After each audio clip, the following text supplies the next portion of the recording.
Nemerere mbasuhuze inshuti bavandimwe, mbasuhuze ngira ngo tuganire ku ijambo ry'Imana nk'uko turibona mu gitabo cya Bibiliya. Uyu munsi muri aka kanya ndifuza ko turaganira ku isomo ryacu ryitwa igihano. Isomo ryacu ni igihano. Mu buryo bw'abantu tuzi ko igihano ni ingaruka zigera ku muntu kubera icyaha cyangwa ikosa yakoze. Mu buryo bw'amategeko habaho ibihano bitandukanye, kandi igihano cyose umuntu ahabwa kigomba kuba giteganywa n'itegeko. Buriya ibihano bigabanyijemo ibice bine. Hari igihano cyo kugawa, igihano cy'amande cyangwa izahabu, ihazabu, igihano cy'igifungo n'igihano cy'urupfu. Igihano cyose gifite uko gishyirwa mu bikorwa, ariko uko gishyirwa mu bikorwa bigomba kuba byose biteganywa n'itegeko.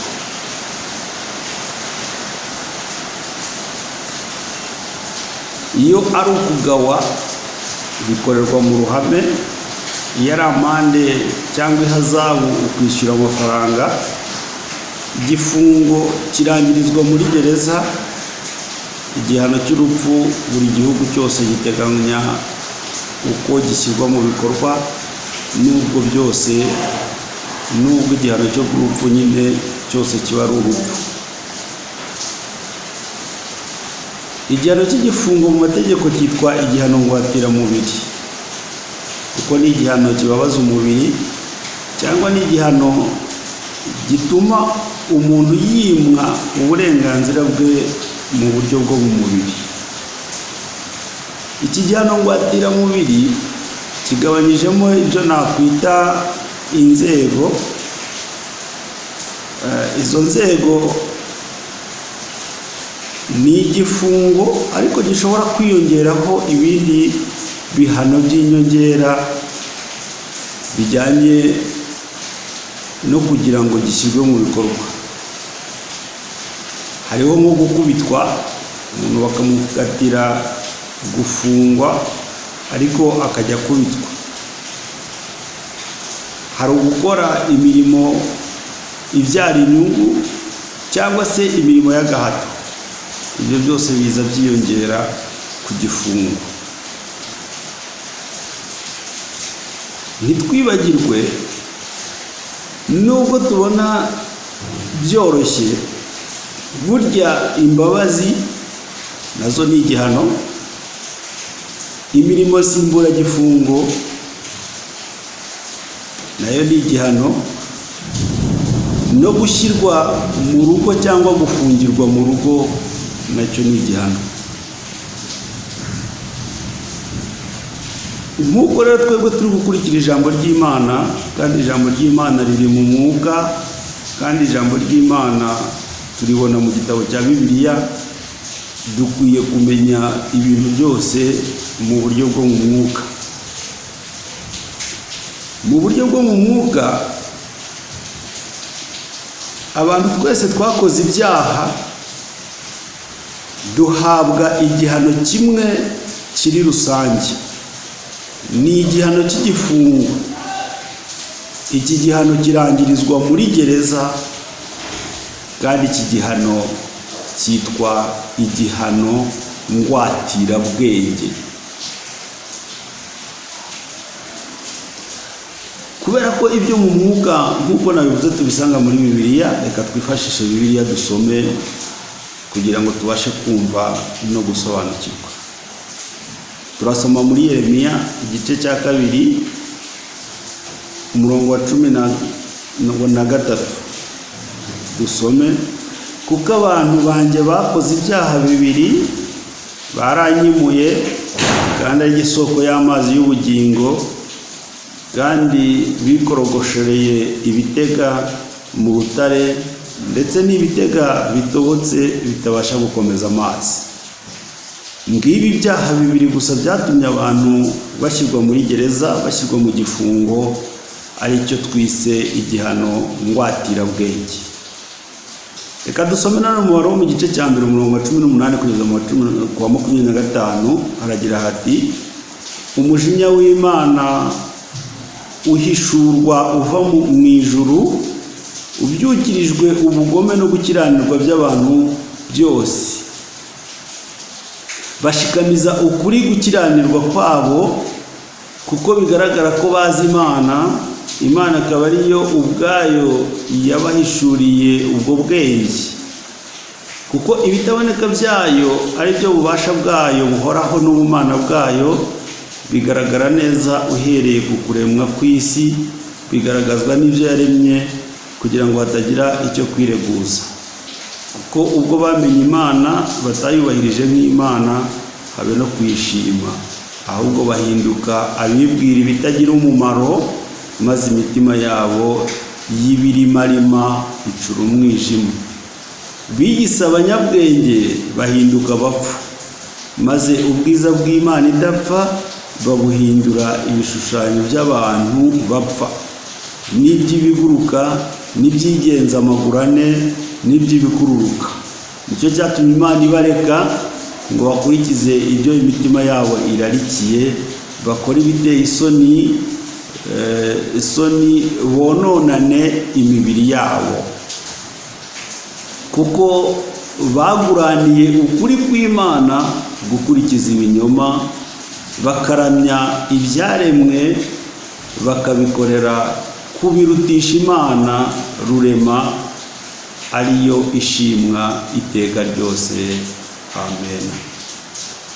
Igihe cyose umuntu akurikiza icyo yumva umutima we urarikiye, ibinezeza umutima we, ujye umenya ko uwo muntu yageze muri gereza, ari mu gifungo, yibereye mu gifungo muri cya gihano ngwatirabwenge. Uyu muntu niwe utangira kugaragaza ingeso n'imico itandukanye ihuza n'irari rye. Dusome Yesaya 57 umurongo wa 17.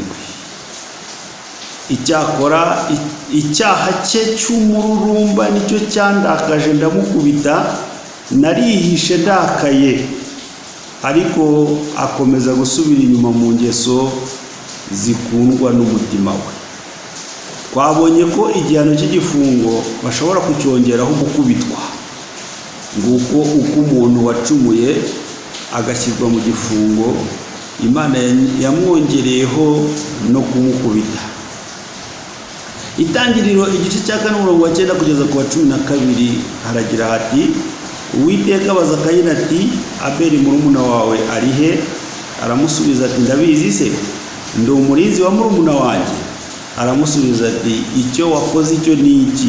Ijwi ry'amaraso ya murumuna wawe rirantakirira ku butaka.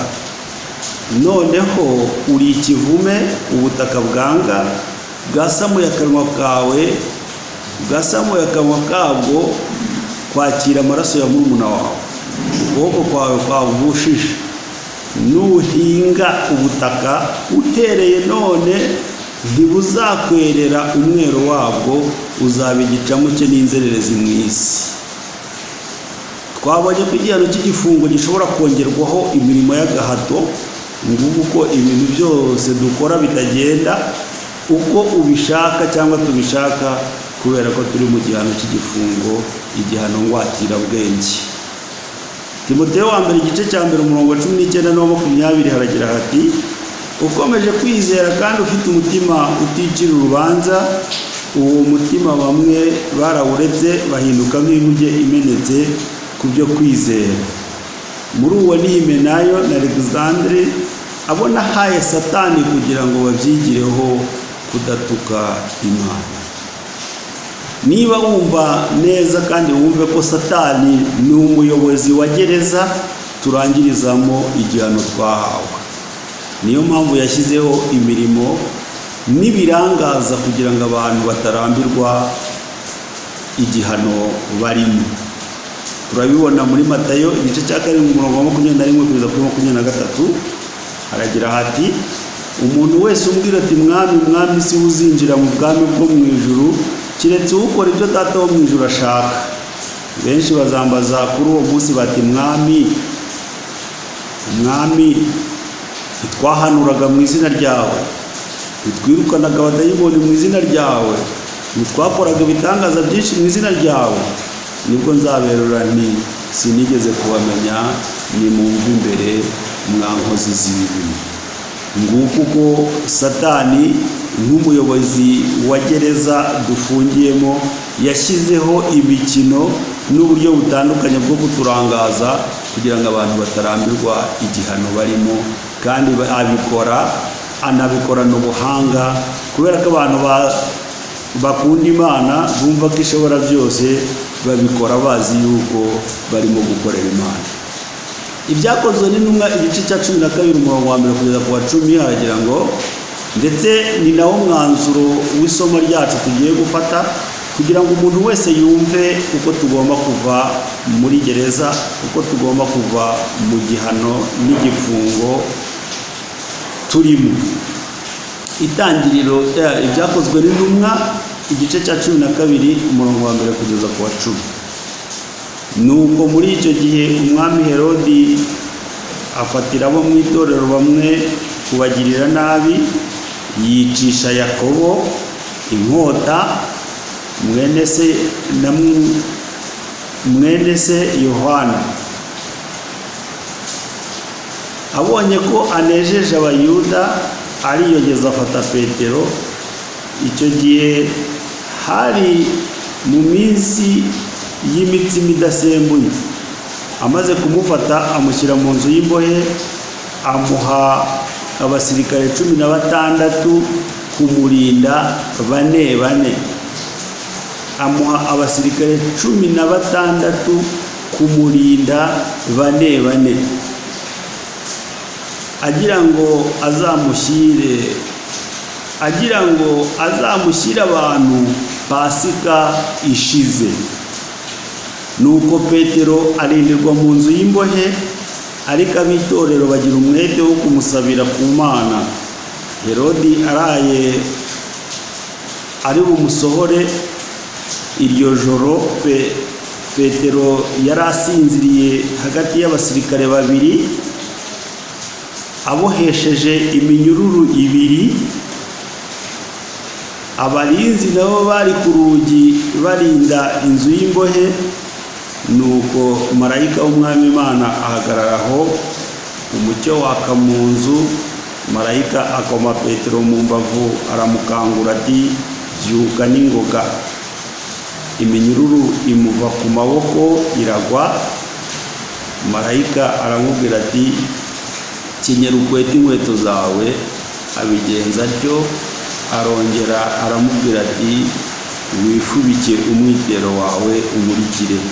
Arasohoka aramukurikira, ariko ntiyamenye ibyo marayika akoze ko ari iby'ukuri, ahubwo agira ngo abirose mu nzozi. Banyuze ku barinzi ba mbere no ku ba kabiri bagera ku irembo rikingishijwe urugi rw'icyuma rijya mu murwa. Rurabikingurira ubwarwo, barasohoka banyuze inzira imwe. Uwo mwanya marayika amusigaho. Niba marayika yarafunguye Petero akamuvana mu nzu y'imbohe, none twebwe dutegereje iki? Nguko uko umuntu ava muri gereza, ugomba kuyoborwa na marayika.